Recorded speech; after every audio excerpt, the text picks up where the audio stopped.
Hello, my name is Michael Garrick, and this is the PoppinCulture podcast. My guest today is comedian Doug Allen. Thank you so much for coming on to the podcast, man. Thank you very much for having me, Mike. Doug is hilarious. If you live in the Charleston area, matter of fact, just South Carolina, North Carolina area, make sure you check him out. Or South Dakota. Or South Dakota. Very hilarious comedian, man. Oh, it's all good, brother. So our topic is mob mentality. Doug chose topic. But before we get into it, I like to ask comedians, a lot of people focus on bombing, but I'm more focused on succeeding. So when was the first time you killed and how did it feel?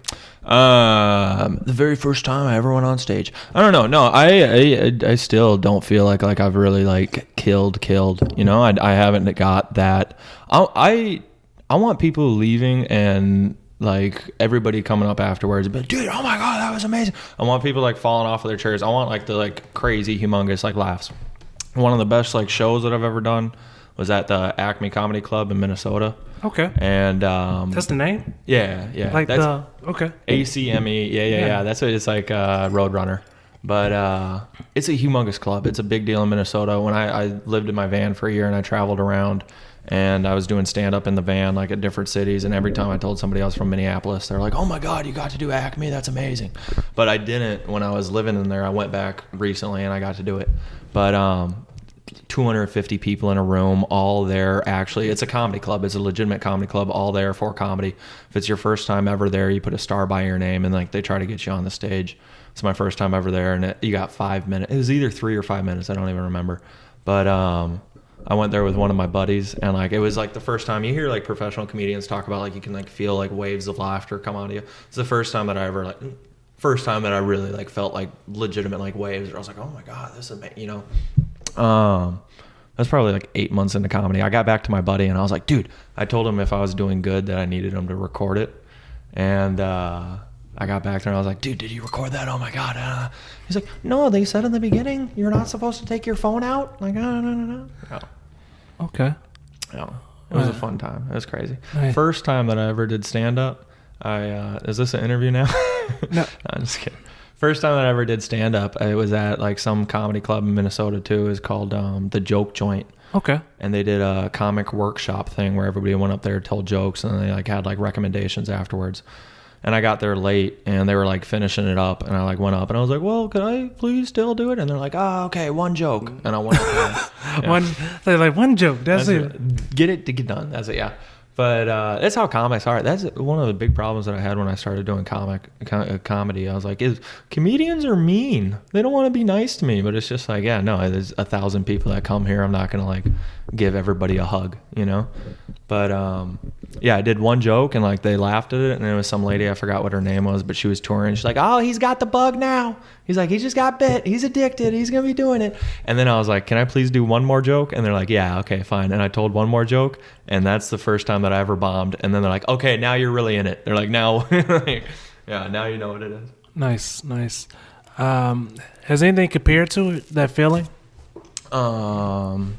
In life, I've had like little things in life where I've been like really like accomplished of myself and like proud of myself. But like, yeah, no, there hasn't been anything in life that's like standing on stage and making like 200 people laugh. Like, yeah, no, like it's just, I hate talking about comedy like this too. Okay. Because like, it's cool. Like I have no problem. But like the problem is to me is like, it's like almost like so obvious, you know, that like talking to like comedians, like it's interesting to people that like haven't ever heard it, but like it's like I feel like I'm like jerking myself off, you know. Okay. But like it's like hard for me to talk about, but I do, you know. Yeah, no, I don't know. I've never had like another thing like that on stage. I've never had like another thing in life because like it is like one of those things where it's like I want to do this. I feel like I'm meant to do this. Like yeah, I'm clicking right. I go. Nice. Yeah, I've had things click right, but yeah. We're gonna get to the topic, but I feel like I would not be doing you any justice by skipping over. You lived in a van. Yeah. Van life, bro. You know, people. That's like a very common thing now. That's almost the topic that I was gonna pick. Because I feel like it is a very common thing. It's not super common. You don't meet a ton of people, but like once you live in the van, I can peek around and like I can see somebody's van and be like, oh, somebody lives in that, you know? What's the telltale signs? You got solar panels on the top, curtains on the back, white van. Like if it looks like a creepy van, somebody probably lives in it. And if it's a young, if it's a young kid that like looks like hip, they live inside that van. Like they there's a whole websites and everything. I mean, you know of Reddit. Yeah, of course. They got like van dwellers on there. I'm trying to turn my phone off. I'm sorry. Oh no, it's totally fine, man. If it's a Mercy, okay, that's done. Okay, cool. I didn't want to make sure no Mercy, but okay. Yeah, I went to college for like a year and a half. I was going for elementary and special education. I realized that I didn't want to do that. I went back, talked to old teachers, and yeah, I was like, hey, how else can I disappoint my parents? I guess I'll move into a van. I dropped out of college. Now what? You know. But yeah, I moved into a van, traveled around the U.S. for like a year and a half. It was awesome. Nice. I recommend it to everybody. Like yeah. That had to be one of the most freest feelings ever. I mean, until you run out of money, but before that, like that's a very free feeling. So it's 100% every single day. Like you wake up and you go do whatever you want. Like you're inside of this town and yeah, I'm just going to go walk around today. I'm just going to bicycle around today, and you see something and you're like, yeah, I'm going to do that. I followed the yes theory when I was doing it. I was very hippie. I had my hair down to here. I had a big beard. And down to here, I was past my nipples. I had long hair. Right now, I look like I just stormed the Capitol. I got a crew cut and a mustache. But I used to look like I burned down an AutoZone. You know, I looked like. Okay, I got you. Perfect illustration. He had like that Forrest Gump look going on. Yeah. Forrest Gump when he had all the people behind him. My beard wasn't that good, but the hair was down there like that. Much more luscious, a lot more curls. I'm a very handsome man for all the audio listeners.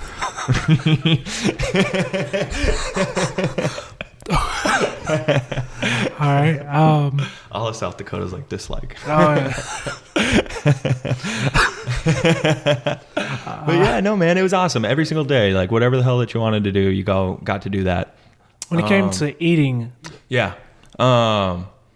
I completely ran out of money. I was down to like $500. I would go to continental breakfast. I'd sneak into hotels in the morning, and I would take as much food from the breakfast that I could. I'd take as much like boxes of cereal, muffins, like whatever I could to like make me through the day. I was going to food banks, which is like kind of a shitty thing. I was taking advantage of the system, you know. When you travel, the only costs that you have are accommodations, travel, like in train tickets, gas, whatever, and food. And my accommodations were zero. My food, once like I was only living off my own money. I didn't want to like do like too much like homeless stuff basically. And I started like talking to like other kids that were like traveling around like doing similar stuff. And they're like, dude, they're like, why aren't you going to a food bank? And like, you got to go, like you're starving.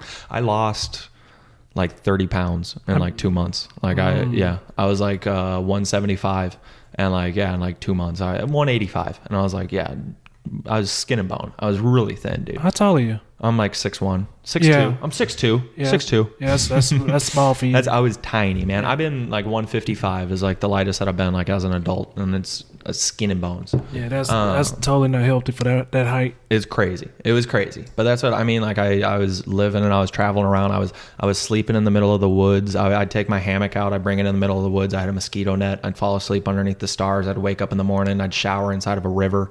Like, dude, it was a beautiful time. It was really like some of like the greatest times of my life. You meet these random people and you become best friends with them in like 2 hours, and like all that you really do with them is like drink some beer on like the side of the road and like play guitar and sing a song and like tell some jokes to people. But yeah, the way that I made money, I'd make a sign and I had jokes $1, and I was telling people jokes, and if it made them like really laugh, sometimes people gave me 20.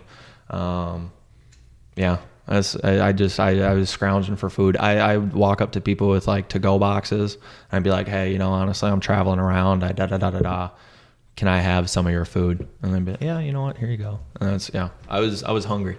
But then I don't care if people, I think it's past the statute of limitations. I don't know. I probably not. It's only like 3 or 4 years ago. I worked on a weed farm. That's fine. I don't care. I worked on a weed farm. I met these people that told me that, hey, yeah, you can. We're not going to get to the topic. I worked on a weed farm. I met some people, and that's how I made a whole bunch of money, and then that kind of sustained me through an extra couple months. Yeah. Nice, man. Thank you for sharing that. Like I say, Doug is crazy, man. Like I said, Doug is really one of the funniest comedians I know. You guys, you got to check him out. And Doug, I mean this passionately, man, because I truly am happy to have you on the podcast. Is this your first podcast? Austin and I tried to like start one. We like just dicked around on there, and we never released it. We couldn't release it. Okay. And I have one, the To and Fro podcast. You can look it up. I have one episode out. I was doing recording myself driving to and from mics and just talking about like my mental thoughts during it, you know. Nice. Nice.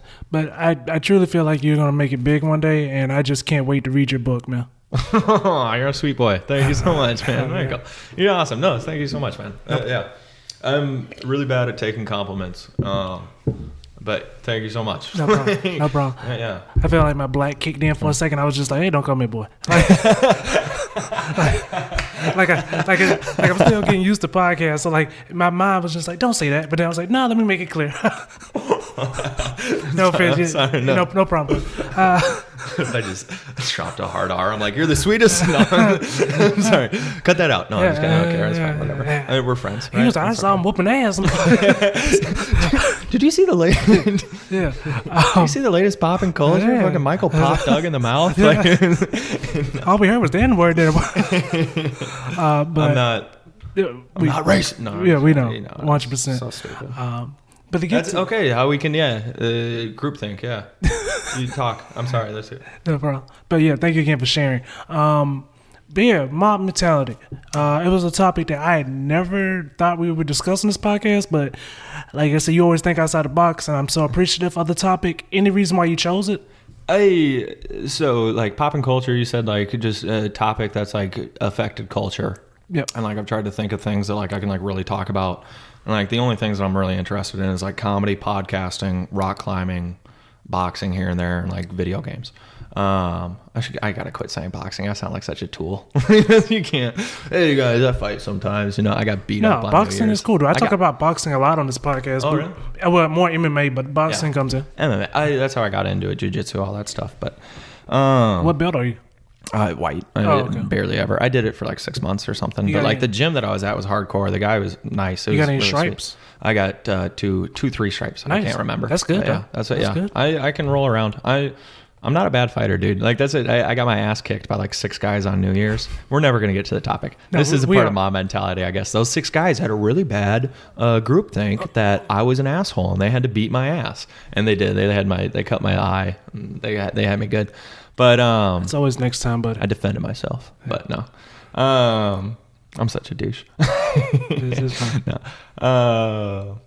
Group thing, like you said, like, I was just trying to think like what like is like affecting like our culture now, and like the biggest thing to me is like everybody just goes, oh, what are we saying now? Like, yeah, okay, yeah, that's it. All right, yeah, no, this is awful. Yeah, that's bad. Oh no, this is good. Like it's just like nobody has to think for themselves. Like that's like, and then like when like you start to do that, like that's what I feel so weird talking now, because like I said the boy thing, and like you said that to me, and like I know like it's like nothing at all, and like I didn't say boy like in that way at all. No. And then like the N-word thing, now like I'm like, oh god, people think that I'm racist, and, like, no, this is gonna be a bad thing. It was definitely a joke, guys. It was a joke. Yeah. But that's like the group think is like, even if like he jokes about that, that's not a good thing. You can't say that. I saw a thing on Instagram, it was like when they censor jokes, they're not only just like telling us what we can joke about, they're not coming for our pens, they're telling you what you can laugh at, they're coming for your mind, they're coming for your throat, they're telling you like,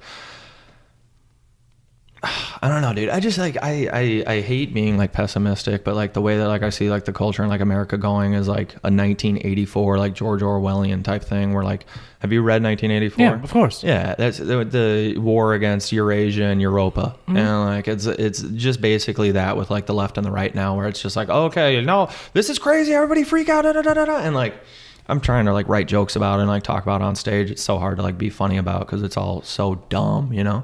But like, I'm like, why do people believe that we need to put on umpire uniforms and go fight people that voted for a different person? You know, like, it's, I don't know. It's just crazy what people are thinking, what people are doing, how, and then to do those things, like everybody that's like, you saw the video of the Capitol insurrection. The people are using battering rams on the front doors. Like, how can you be doing that and then be like, oh yeah, I'm a rational person right now, this is a totally normal thing? Groupthink can be a good thing. Like, we can all like, hey, cops should quit killing black people. Awesome, you know? But then like when things turn violent, hey, you can't say that the Capitol thing. Hey, we should go down. I was going to try to say both sides, like the good side and the bad side of it. You can't be like, hey, we should go down to the Capitol and stand out front and be like, hey, we want this guy to still be president. We don't, you know, like there's not the good side of that. But when things turn violent, when people go insane, those guys hanging out before they beat me up, all talking about whatever is like totally fine, you know? But then like once, I don't know what I did, I was blackout drunk. And that's what, honestly, they're probably right to beat me up. But like, it's not a good thing to do that, you know? Like that's my big problem with everything is like everybody. And then they went back to their house and they were all like, dude, we beat the shit out of that guy. That's what he totally had it coming, you know? Like, it's just like not a good thing to always think that you're the good guy, you know? I'm sorry. That's my problem. I'm always the good guy. I'm always right. That's why I can talk about this stuff. Like, I don't. That's all good. That definitely does like show that people have to think for themselves, and you cannot always. Don't get me wrong. There's some things that I truly. Well, it's always biased. So like this podcast, like I always say bias, but in my bias, there's some things that I just will always believe is wrong, and there's some things that I always believe in right, but when you get a bunch of people that believe something is right, that does become a mob. I think with a lot of older people, like I said, I work in nursing homes, and a lot of older people, they just can't wrap their minds around, not all of them, but a great majority, just can't wrap their minds around two men or women kissing on TV. Like they act like that's the worst thing ever. And you just see how like, even back then, like it was still like that mentality isn't something new. It's something we just find out other new stuff to hate or new stuff to like. Yeah. And it's just so easy how quickly that can just, go away or come about. Is a way for like, I'm a conspiracy theorist, like deep to the bone, man. Okay. And it's a way for the people that are like controlling us. Like that's what I don't like the the two political system, but I like believe that there's like people think I'm crazy for this, but like I believe that there's like Republicans and Democrats that are hanging out up at the top that don't really even consider themselves either of those two things, and they're just like, hey, what can we do this year to make the most money? What can we make happen? You know? I think you're forgetting the one step out of that. It's always someone over them. It's like money make the world go. Money. Well, I won't say that. In our side of the world, money can make the world go around. In the other side of the world, where it's more dictatorship, you do have more power with government. But I think on our side of the world, money is more influence. So most of them get paid on the table to say so and so. You gotta remember, less than 60 years ago, it was okay. It was doctors would write orders saying, "Hey, cigarettes are okay." The same thing goes with trying to make a bill correct. Yeah. The more money you donate to someone's special charity, which is just themselves, the more likely they will help you with laws. But like what I'm saying, like that's exactly, And I'm saying I think that there's probably like 10 guys that are like hanging out that like are way richer than like Jeff Bezos and Elon Musk and all those guys. And they're the ones that are also like being like, hey, go put some money over here and go do this. And they're just like puppet stringing everything and just going on. Call me crazy, whatever. I don't know. No, it's not crazy, but the mindset is that, and I'm sorry for cutting you off. No. The mindset is we always think it's the richest of the richest. If you have $1 billion, you still have more. You're still in the 0.5%. So it doesn't have to be Jeff Bezos. It doesn't have to be Bill Gates. It can be somebody else just pondering money. And if they making Bill Gates and Jeff Bezos more rich than they don't care if that's like a subproduct of them making more money. Yeah. They're like, I don't need to be a million. Yeah, that's what I'm saying. I believe that like Hillary Clinton has a lizard underneath her skin. Like I'm not that crazy, but basically that crazy. Like that's what like I don't know if I believe in like literal like lizard people, but like I believe in like theoretical lizard people, like some evil motherfuckers that are like doing like exactly the Illuminati. The Illuminati, basically, that they're sitting back there and they're just saying this, that, and their thing is creating this mob mentality and like being able to be like, hey, look at gay people are bad. Hey, look at this is bad. Hey, we call that religion. Yeah. Well, those same people that have been like ruining or running that thing for so long. They were running religion back in the day, because that's what, like, those people, they set up queens and queens. Hey, kings and queens aren't over, you know? Like, that's what they had, royal families. And, like, I don't think that just because, like, their stuff got, like, split up on the surface and, like, all of us are like, oh yeah, we're totally fine. I believe that there's still, like, some, like, royal families that are, like, sitting back there and going like, hey man, you know, I got to preserve this money. I got to do this, you know? Oh yeah, definitely. Just lately, and we're gonna get to mob mentality. Well, this is mob. I feel like everyone's like, dude, what do we listen to? Does this guy? We're having a great conversation. Michael got me some free tinfoil, so that's why I like. No, we're having a great conversation. That's all that matters, man. Thank you again for coming on the podcast. But I think even what you said about the Royals, and you can't believe every article you read, but I think it was something up to Prince Henry's wife. Like, apparently she never felt accepted. Meghan Markle. Yeah, and like, you know, and I'm not a race baiting guy. Like, I truly believe there's good people and bad people. Race can't be blamed for everything. But it's kind of weird if she hasn't said anything positive yet. You know, yeah. like. Yeah. Well, no, I believe. Yeah. Dude. Imagine that your great grandfather had set up this thing, and he's been working this system for 2,000 years or whatever. I can. And then, I'm light skinned, so yeah, I can imagine. Yeah, that great person did do all that. Then and then like you are like, they're like, hey, just do this, and then we're gonna be able to keep this system going. And then you marry like some random, and then you like throw a wrench in like their 300-year plan or whatever. I'm a crazy person, guys. You probably did, man. That's it, yeah. Well, that's why, yeah. They're like, screw her, dude. Like, that's why we're not doing anything with that. No, I'm just saying, like, I'm pretty sure one of my great somebody definitely screw her. Yeah, I'm pretty sure somebody had jungle fever. Somebody was down with the swirl eventually. Yeah, all these 1970s terms, jungle fever, the swirl. I mean, whoever came up with the swirl, that was not creative. The swirl's pretty good. The swirl's the best one. I've never heard that one. I heard Jungle Fever. Yeah. What the hell? But I love this. When you think of mob mentality, when it comes to counseling people, do you think they rush too fast when it comes to the counseling process? Because some people come out like you find out they didn't do whatever they're being counseled for. Do you mean like school, or like what do you mean counsel? I mean like social media wise counseling, like canceling. Yeah. I thought you said counseling. No, counseling. I was like, why? I didn't hear about therapy with anybody. No. Yeah, no, this canceling stuff's all completely bullshit. Like, do you know who Chris Hardwick is? Yeah. His girlfriend says he abused her and all this, and then all these text messages came out, it wasn't the and real. all her friends came out. Johnny Depp with Amber Heard was the same thing. They were saying that Johnny Depp was like abusing her, and then like it came out, dude. It said that Amber Heard like took a shit on like the middle of Johnny's bed. Yeah, and like dude, it's so easy to. I mean, the mob mentality, getting everybody like jumped up and ambled up. It's everybody's acting insane. Yeah. Everybody's insane. Yes. And that's what to hear one little thing on the internet and then go, oh my god, this guy needs to be done right now. It's over. Screw them, you know, like you're crazy to think that like you can do that, hop on that, and then again to think that you're a good person for doing this. Again, it's a good thing to like expose people that are like being bad and da, but like to just like have like one little thing and then just be like, okay, yeah, no, we need to go, like, because the Chris D'Elia thing, I don't want to like talk too much, I guess, but that's it from what I've heard. Maybe I didn't.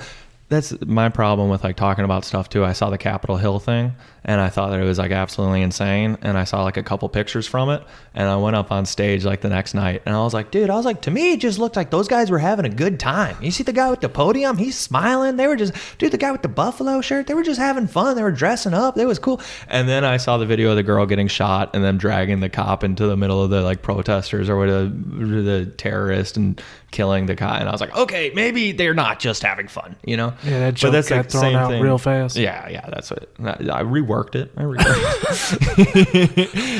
But Chris D'Elia, I can't even like name. I don't know how many. So many, man. But yeah, there's so many people that have come out that, hey, yeah, this guy's a total dirtbag, and then like you kind of like look at the evidence, and they get canceled, and then they're like, okay, yeah, they're done. And then you kind of look at the evidence later and you're like, oh, wait, was that really that big of a deal? Was that the case? Because from what I read on the Chris D'Elia stuff, like he was just like, there was like the 16-year-old girls. I saw like messages where like he talked to them and he was like, well, you're really cute. And that's fucking a little weird, you know? But like there was one where like she did say that she was young and then he's like, okay, yeah, goodbye. And then like apparently there was like girls that said like he was like terrible to them. But like when they met, the girl was like 21. And that's it, like, believe all women. Like, that's what, you know, I agree. Like, fucking, if someone is a fucking pervert, pedophile, like, bad. I don't like it. Doing bad things is bad. But chill the fuck out, everybody, you know? Like, I don't know. It just drives me crazy, man. The only thing I can tell you about Chris D'Elia was the part where everybody kept coming back to the same story of once they said his age, he just dipped out. Like, he didn't. But then again, I don't know. Like, you know, I don't know all the detail. But that was the biggest thing. Everybody was just like, every time they said their age, he was just like, okay, bye. Yeah, like it wasn't. Well, he didn't reply. He would just like get off. Like, oh no. That's it's all silly. And I mean, Bill Cosby, we're gonna cancel him. Come on. No, I'm just kidding.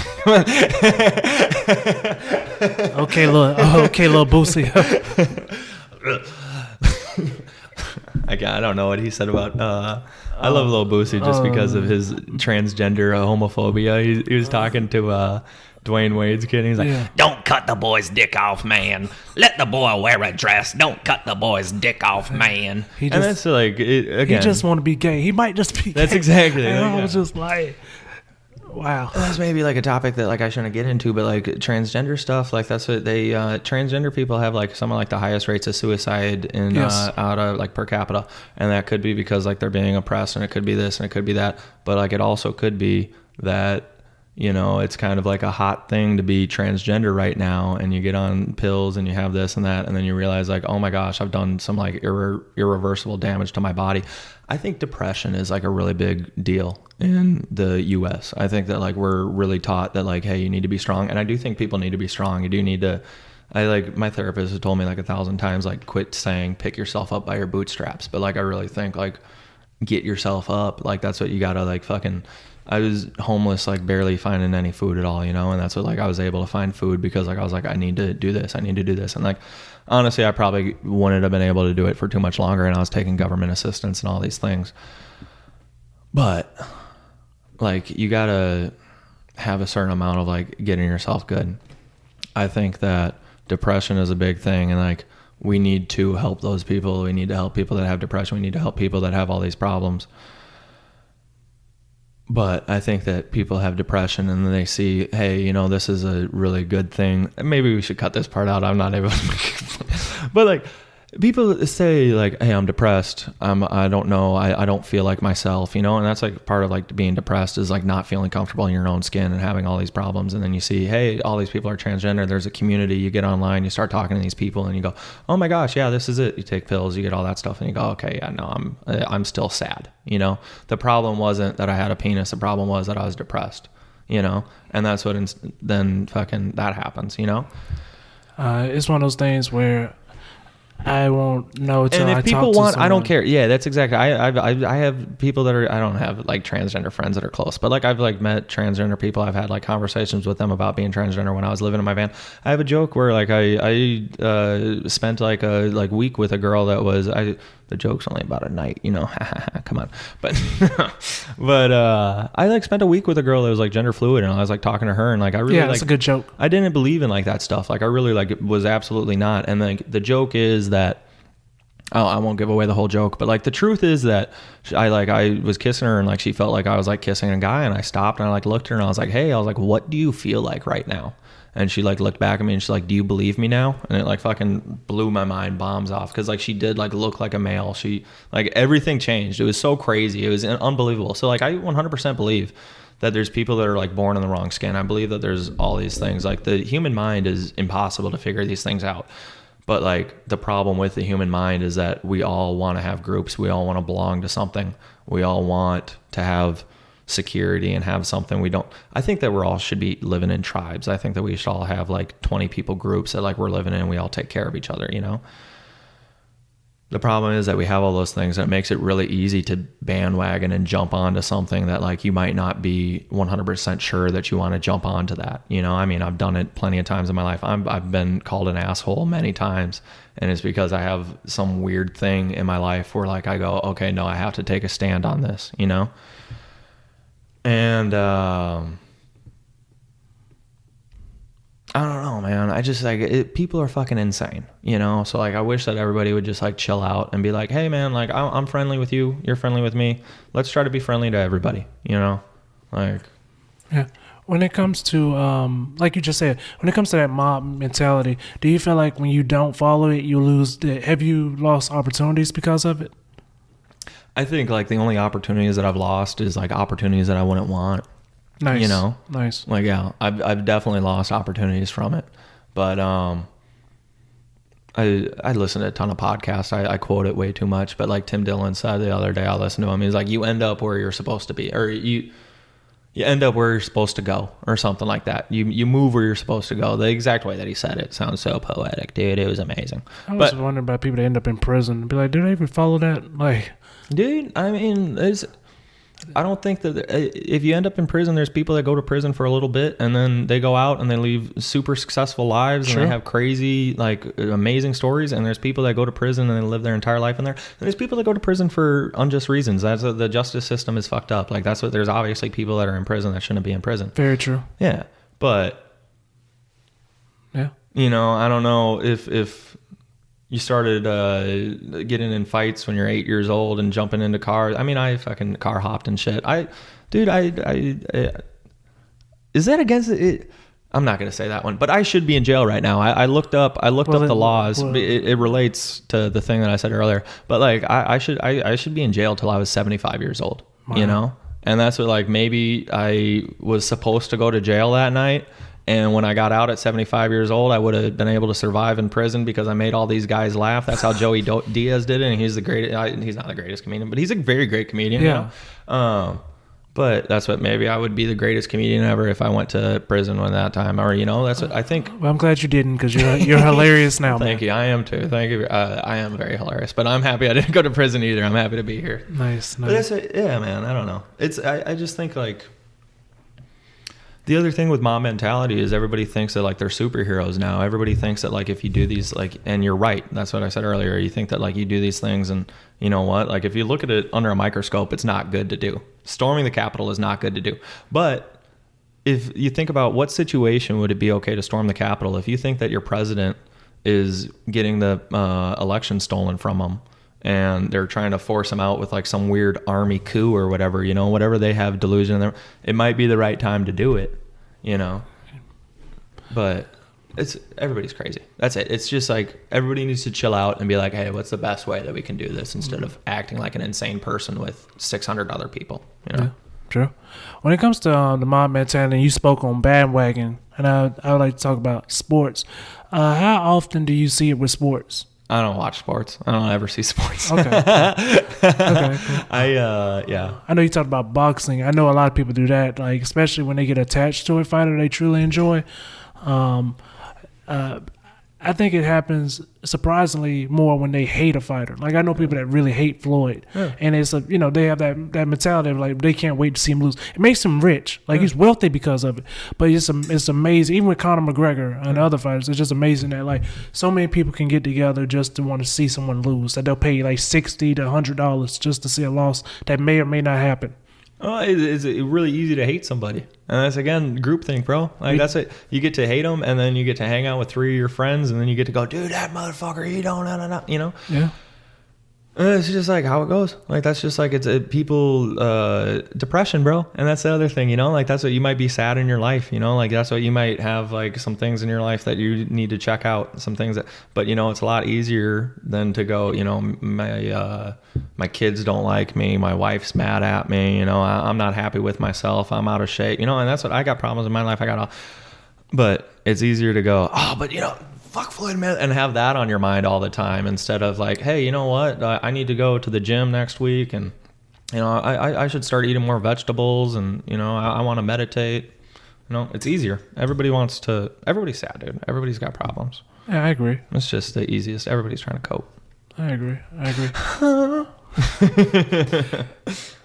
So, when do you think mob mentality has worked out for the good of humankind? Never. I don't know. Okay. Yeah, that's like the thing. Like that's there's everybody. Things aren't black and white too. So like I mean, you can't really decide like what is good and what is bad. I mean, mob mentality when everybody came together and like they marched on Washington and like black people are like allowed to vote now. We don't have colored segregation. Da da da da da. That's a good thing. But you know what? That's another crazy thing to talk about. You know, before segregation, it seems like a great thing to desegregate, right? Before segregation, there's like a lot of like, I watched like some old documentaries, and that's what like old black people that like lived throughout like segregation will tell you. They're like, dude, we had a better because black people had to have their own businesses. So you had to shop from a black barber, you had to shop at a black butcher, you had to shop at a black tailor, you had to go to a black school. So everything was in the community. And that's what, then once like segregation was opened up, once that was over with, then all the stores got pushed out. Apparently, like people started like going to the white stores, and then like they said, like right when it happened, everybody, like the black people were like, oh, we can do this now. Like it's like a hot new fad. And then mob mentality, like, hey, yeah, let's all go do this. It's fashionable to go do this. And then the black places ended up shutting down, and then people were getting impoverished and da da da da da. Like that's what, there's no like real like easy way to say like what's good and what's bad, you know? Like that's what, honestly, maybe I don't think that it was great, you know, like all the fires that happened this summer. I don't think that it's great that the Capitol happened, but maybe 3 years down the road we're going to look back and we're going to be like, oh my God, that was amazing. That was the best thing that could possibly happen. Look at how great life is. I would say the good thing that came out of it, besides a lot of people like do you like how attention. I said that segregation thing, and then I felt again like I'm like saying something racist, even though like literally I like watched that on like a documentary. I'm not, and I just was like, hey, you know what, let's get it back over here. It's cool. It's cool. It's like that documentary left out a lot, like people burning down black businesses and all this other stuff, cheating and stuff. But I'm an ignorant person, so like that's what, don't like take like every don't. No, it's cool. It's cool. No. If you watch the documentary, that's what the documentary said. And that's what, like, they were, But I was, I swear to God, I hope you're not like, man, I ain't come back in. No, it's not. I'm always afraid of getting people pissed off at me. Don't be, man. Don't be. Be yourself, man. You're hilarious. Okay. Wow. I forgot where I was just that fast. I'm sorry. No, it's no problem. Man. Yeah, but I would say the thing I got out of it, besides however you look at, I think we've introduced laws this year that we thought we never would have to introduce, but I'm glad we did, because now they're laws that should have been there that make sense now while they're there.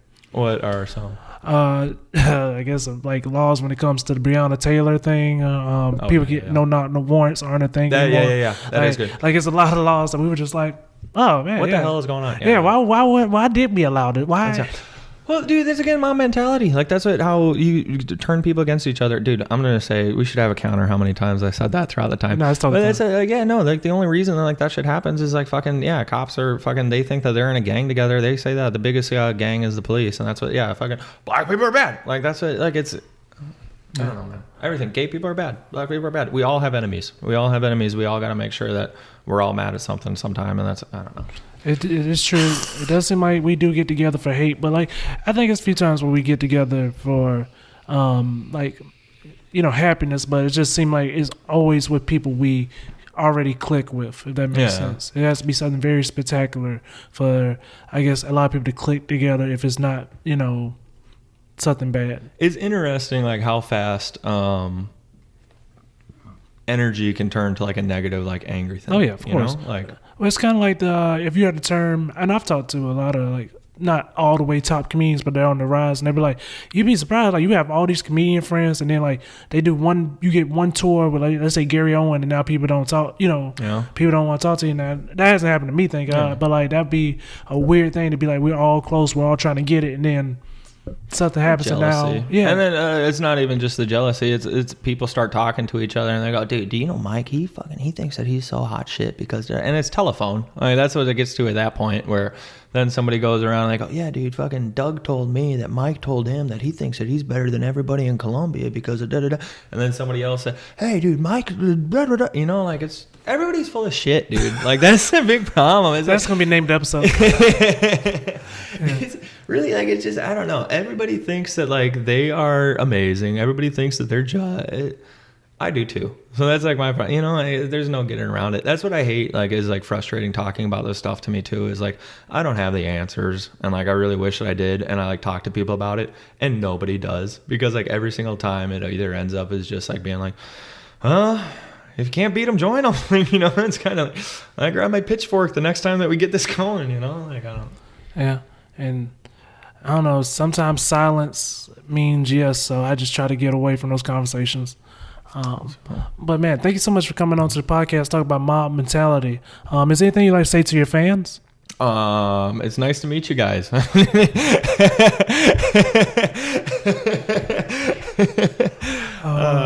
can they follow you? I'm on Instagram at Doug Allen Comedy. You have a lot of followers, huh? How many?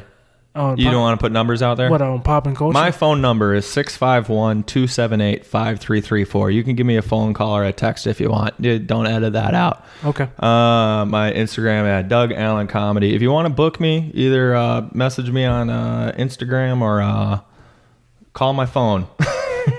I got no problem driving places. If you come down to Charleston, you want to have a street fight, come let me know. I'm just kidding.